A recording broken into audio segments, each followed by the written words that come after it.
Well, howdy. My name is Lewis Bolton. I've written a book called Smoky Mountain Jack Tales of Winter and Old Christmas. I want to read you one of those short stories now. Jack and the Fair Share. Once upon a time ago, echo that back.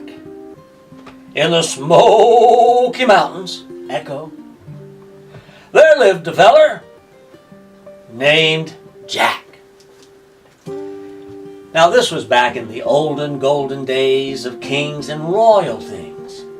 Little Jack, like it or not, lived with two older brothers, Will and Tom. They liked it a lot because they got to gang up on Jack and make his life miserable.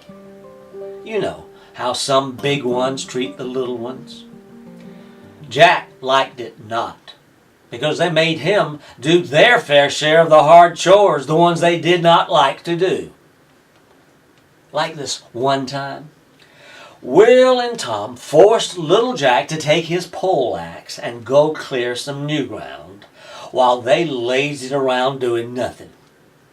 After a hard day's work, Jack was about to chop the last tree when he saw something shiny and gold on the ground. It turned out to be a golden royal ring with a shiny stone. Jack realized, "Law, it's the king's ring." Everybody had heard that King Signet had lost it somewhere, and they had heard about the reward of 3 sacks of gold. Jack reckoned rightly that his stout brothers would wrestle the ring from him, so he hid it away. The next day, Will and Tom caught Jack slipping away to take care of some business with the king. The bigger brothers strong-armed little Jack into telling them about the ring. They, of course, wanted to take it to the king themselves and to collect all the gold. Jack told them, "No, but Dad, I found it, so it's only fair that the reward is mine." So what did the bully brothers do? They beat Jack up, locked him in a shed, and never fed him for 3 whole days. Finally, little Jack had to give in. He allowed that they could go with him and that each brother would get 1/3 share of the reward, only if he got to see the king first. They agreed. Jack picked up the ring from its hiding place, and the 3 went to see his royal ringless. As agreed, little Jack was admitted to the king while his brothers waited outside. King Signet was so pleased when Jack returned the lost ring. "I can't thank you enough, Jack. This is a family heirloom that means a lot to me." He called for 3 bags of gold as reward. Jack flatly refused. "Like it or not, I don't deserve that gold. I was just doing what a loyal feller should do for his royal king." His Highness were surprised. "But Jack, I, your king, want to show you my appreciation. Don't you want anything?" "Well, like it or not," said Jack, "the only thing I deserve is 300 light lashes with a whip." The king was shocked. "I don't like it one bit. Can you tell me why the lashes?" "'Cause the truth is, I waited 3 whole days before I come with the ring. And you have to worry all that extra time. I should have done it right away when I found it." "But Jack, I forgive you for dawdling." "No, sir, king, sir. 300 light lashes is the only fair reward I deserve." Jack insisted, would not change his mind. "I don't agree, Jack, but I will bow to your wishes." King Signet ordered Jack to be whipped. The royal painmaker stripped off Jack's shirt and made him kneel in front of the king. Then he raised the whip to give Jack 300 lashes. Jack held up his hand and pleaded, "Hold on, first, before you whip me. I want my older brothers to come in." So the king obliged and ordered Will and Tom to enter the throne room. They came in, hands out, eager to receive their reward. Then little Jack confessed to the king how he alone had found the ring while working hard one day and why he had been delayed. "My big brothers socked me up, locked me up, and starved me for 3 days." Will and Tom were beginning to squirm. But shucks, they done it for my own good. They had to beat it in my hard head for me to see the light. I now know for certain sure that when you got such helpful, hard-working brothers, it's only fair to share and share alike in the reward. Don't you agree, fellers? Will and Tom nodded and grinned akin to a Cheshire cat.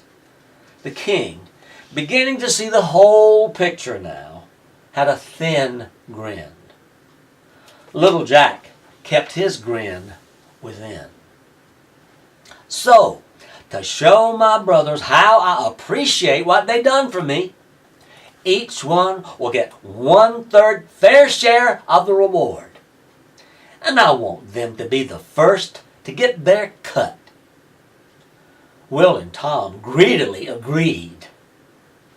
The king winked at Jack and said to his brothers, "Since you, beyond question, merit an equal measure, I decree that you each receive 100 of the total reward, which is 300 light lashes, like it or not."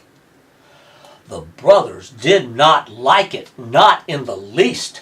They were shocked and stripped and whipped. Ow! Lashed 100 times each.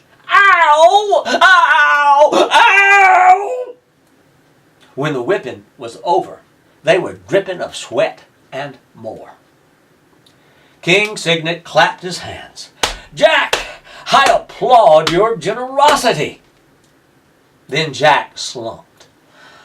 "Oh, but Dad, King, you make me feel bad for not being more generous. I feel so ashamed. I'm going to let my dear brothers have my fair share of the reward, too." The king could hardly restrain from laughing. "Jack, you have just proved the old saying that generosity is its own reward. Says, I approve of your offer and so move. Royal Painmaker, pay out 50 more light lashes to Will and 50 more to Tom." The brothers received their more than fair share loudly. "Ow, ow, ow! Ow, ow!" The two went on their way after the king gave them balm, food and drink, what for, and the door. Though Will and Tom had come for gold, they got pain without gain.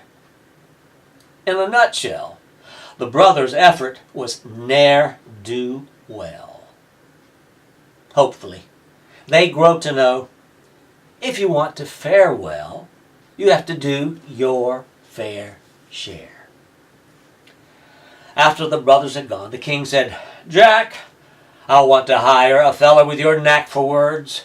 You see, there are these 2 bullies who treat my friend Jack badly, and I don't like it. I want you to deliver a message. Tell Will and Tom that if they ever give Jack any more trouble, I will bestow more reward on their bare backs. And Jack, for this service to the king, I insist on paying you 3 sacks of gold, like it or not." Jack liked it a lot. Jack and the fair share. I hope you enjoyed that little story from Smoky Mountain Jack Tales of Winter and Old